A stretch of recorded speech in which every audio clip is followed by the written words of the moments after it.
Hello guys, welcome back to my YouTube channel. My name is Blessing. If you are new here, I'd like for you to subscribe and stay tuned as we continue to the lesson.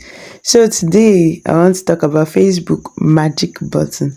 You know that when you open your Facebook and you want to make a post or you want to go live, you have to go to many places in your profile. Like there are a few clips that you have to do before you get to that. Now with this plus button here, you can make a post, create a story, create a reel, and even go live. You don't need to run around your profile. Like with a click, I'm making a post now, and after I'm done posting, I'll still go back. Like I don't need to go around my Facebook profile to search for where what is on my mind is.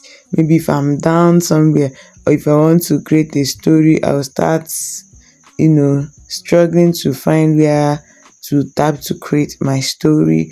Or if I want to go live or even create a reel, especially, I will not have to start looking for where all those buttons are.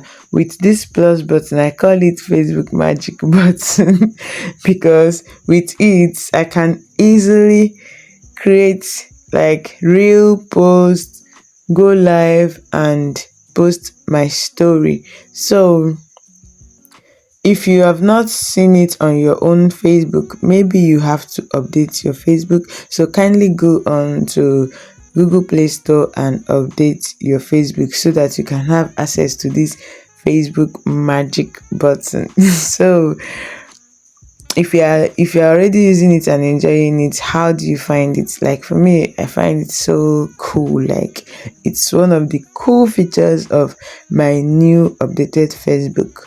So if you are new to this channel, I talk about smartphones, smartphone productivity, smartphone creativity. There are many videos on my YouTube channel that I want you to check out. That's gonna be the end of this video. Thank you for watching. I'll see you in my next video, which should be on Thursday, where we do CapCut.